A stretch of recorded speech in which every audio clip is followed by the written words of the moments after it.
Everywhere she goes, Ouyang Haoyu is followed. What she buys, how she behaves, is tracked and scored to show how responsible and trustworthy she is. Are people bothered by privacy concerns? We think the lot of camera keep the safety is really good. We can accept it. Some even believe we are part of a secret cabal working against the best interests of the United States, characterizing my family and me as internationalists and of conspiring with others around the world to build a more integrated global political and economic structure.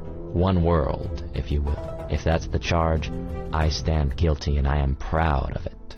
I've put together a compilation of videos, some old, some new, but all of them will leave you no doubt that they are trying to set up a one world government. We'll look at what they're planning, how they're trying to achieve this, and who exactly are the ones trying this. And build a new world order where democracy and Canadian sovereignty is protected. Mr. Carney, you're up next. I'm going to associate myself, I'm going to agree with that. The only amendment I'm going to make is, unfortunately, it won't be a world order. It will be a subset of the world order because the number of like-minded countries is much smaller with the U.S. exiting. And there's one other concept that I find very, very useful. And it's actually embodied in the European idea. It came from the Catholic Church originally, but it's called subsidiarity. And the idea of subsidiarity is, let's get real. We need governments at all levels. We need a global government, that's the UN. We need a regional government, that's the European Union. We need a national government, that is the government of Cyprus. We need a local government, that is the Nicosia City Hall where we are right now. You have governments at all levels. Whether the eventual one world government is referred to as a new world order or some other name, the book of Revelation tells us that the kings of the earth will join together and give their power over to the Antichrist. The foundation for that type of scenario is being laid out right now. Two of the main organizations doing this are the World Economic Forum and the United Nations.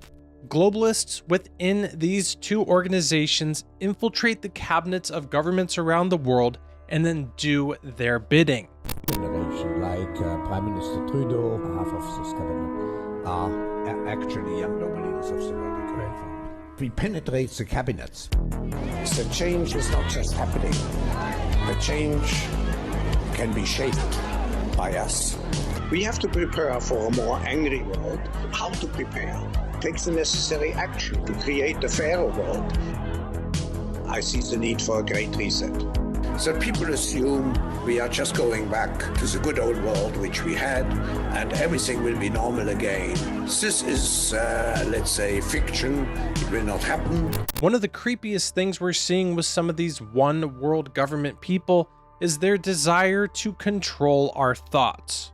The WEF has had multiple speakers in recent years talking about how they could achieve this. Seeing that person commit the crime, even though that person is utterly innocent, that it becomes a planted memory. And so there's some really interesting research that we can plant false memories in the brain. And in a different context, one of the emerging areas that's really interesting in law neuroscience is pain detection. And once we understand the circuitries that cause pain, I guess the question is, could we then instill pain and use that in many coercive measures in the legal system as well? We're not talking about implanted devices of the future. I'm talking about wearable devices that are like Fitbits for your brain. It used to be that there was very little we could tell from EEG activity. But already, using consumer wearable devices, these are headbands, hats that have sensors that can pick up your brainwave activity, earbuds, headphones, tiny tattoos that you can wear behind your ear. We can pick up emotional states like, are you happy or sad or angry? We can pick up and decode faces that you're seeing in your mind. Simple shapes, numbers, your PIN number to your bank account. But in 10 years when we are sitting here, we have an implant in our brains, and I can immediately feel, because you all will have implants, and we measure your brain waves, and I can immediately tell you how the people react, or I can feel how the people react to your Yuval Noah Harari, the man I recently made a video on, who makes it a point in almost every interview that he does to mock Jesus and the Bible. I think that fake news have been with us for thousands of years. Just think of the Bible.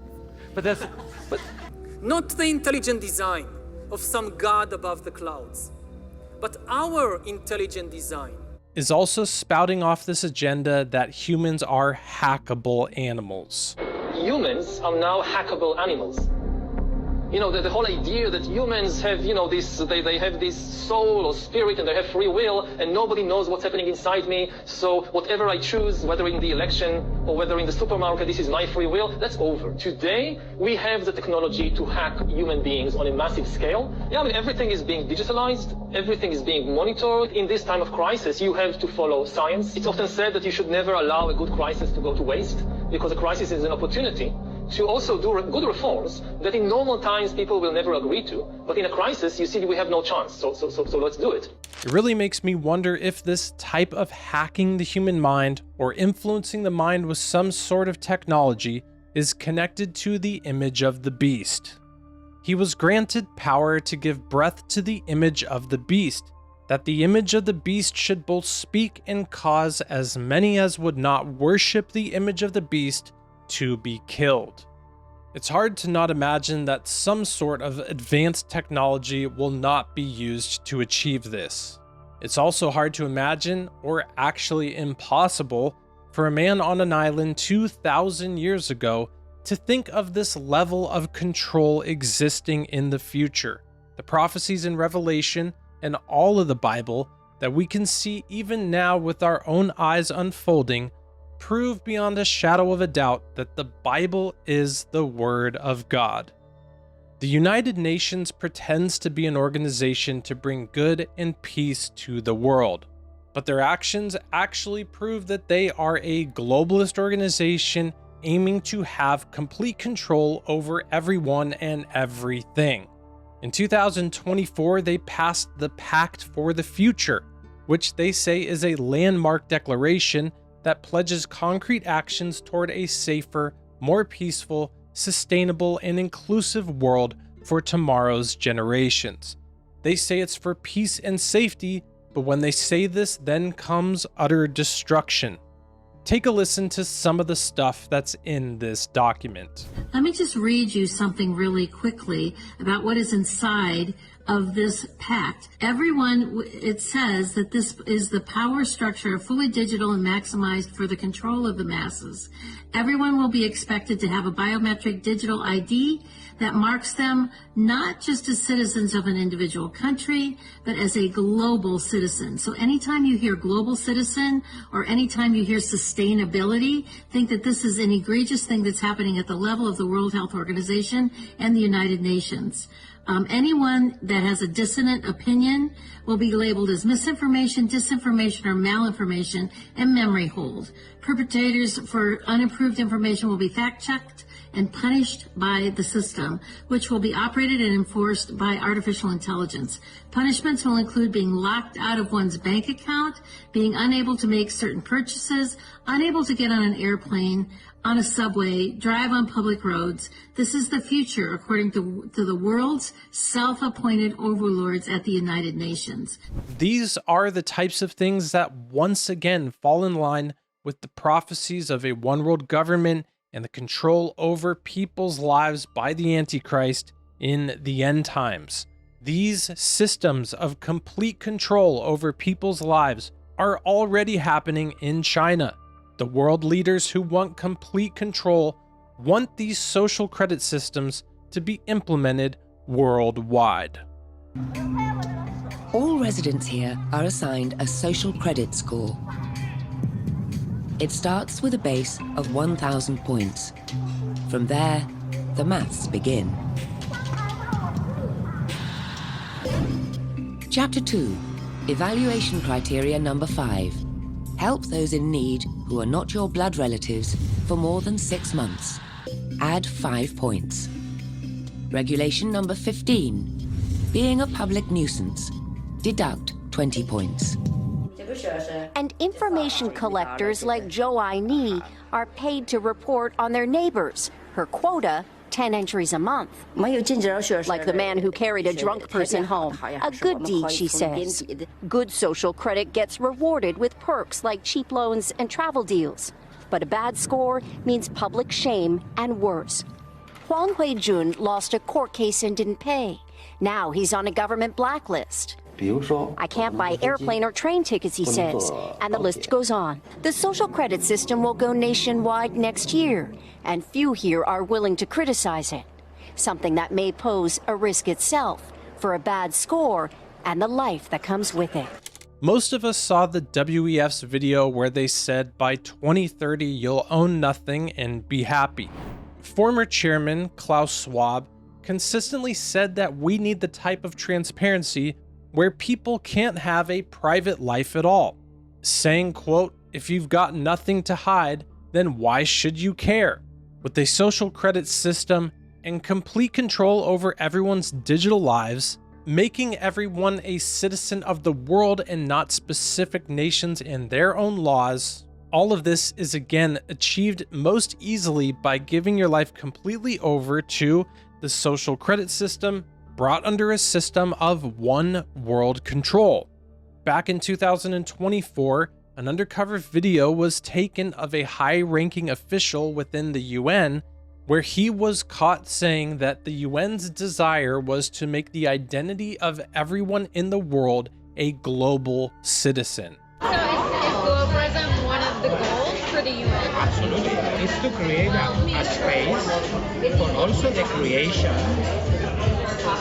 of a consciousness of a species, of a planet, of an identity as a planet. One of the objectives of the UN is to create an identity of a global citizen. Of a global citizen? Yes. Of someone who shares an identity, a political identity with everybody on this planet. Is that known, though, that the UN wants, that that's one of the goals of the UN? Yes. And I get it. That is annoying for people that are ultra-nationalists, but it's a threat to the absolute power of the United States. Why? Because they don't want an institution over the U.S. telling the U.S. what to do. The evil people who want complete control of the world will go to any cost to get what they want. One of the main ways they are trying to achieve this is through scaring people with climate catastrophe. This is a very old tactic, they've been using it for years, and as we'll see, much of what they push is a complete lie. This newspaper clipping from 1988 has the United Nations officials telling the Associated Press that the rising sea levels over the next 30 years would wipe out and completely submerge the Maldives in the Indian Ocean.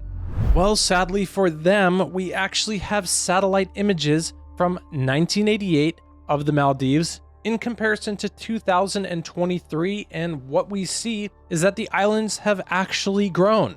A similar video here shows the coast of Dubai from 1984 to 2021, and well, does it look like the sea level is rising to anyone else? Not sure what coastline it is here, but again, from 1984 up until recent times, we can see the sea level has not risen or changed at all. Plenty of old pictures out there showing the same thing, this one showing the difference between 1912, 2017, and again, the sea level has not changed what it looks like even an inch. The Bible actually gives us the real explanation for how sea levels are controlled. At your rebuke they fled, at the voice of your thunder they hastened away. They went up over the mountains, they went down into the valleys, to the place where you founded for them. You have set a boundary that they may not pass over, that they may not return to cover the earth. Do you not fear me, declares the Lord? Do you not tremble before me, the one who set the sand as the boundary for the sea, an enduring barrier it cannot cross? The waves surge, but they cannot prevail. They roar, but cannot cross it. By scaring people and also controlling the information, these are ways they are using the climate to control people. we partnered with Google, for example. If you Google climate change, you will, at the top of your search, you will get all kinds of UN resources. We started this partnership when we were shocked to see that when we Googled climate change, we were getting incredibly distorted information right at the top. So we're becoming much more proactive. We own the science, and we think that the world, should know it, and the platforms themselves also do. They say that man-made CO2 is warming the planet, causing sea levels to rise and the ice caps to melt, and creating a host of different issues. We saw that sea levels aren't rising, and if Earth is warming so much, then how do you explain this? NASA satellites show Antarctica has gained ice despite rising global temperatures. How is that possible? Antarctic ice has made a surprising rebound in mass, scientists say.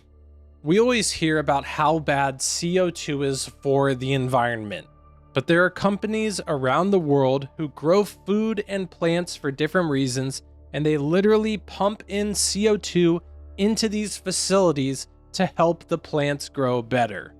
ARGA is driving growth in the agricultural sector by adding carbon dioxide to increase production capacity and guarantee large, attractive flowers and vegetables such as cucumbers, tomatoes, and lettuce. Using carbon dioxide fertilization increases yield by up to 30%. Ambient air has a carbon dioxide concentration of 400 ppm. This is sufficient for growing tomatoes and cucumbers, but as the plants, often grown in greenhouses, start to consume the carbon dioxide in the air at first sunlight, if the concentration of carbon dioxide is allowed to fall, growth is slowed down or halted. CO2 in greenhouses is very important because we get a better crop, a higher yield, and better quality of the tomatoes. Additional carbon dioxide needs to be added to increase efficiency and to have the optimal yield. Cut flowers and potted plants also benefit from carbon dioxide fertilization. Carbon dioxide not only increases yield, but also produces an earlier harvest and improves plants' resistance to disease and pests.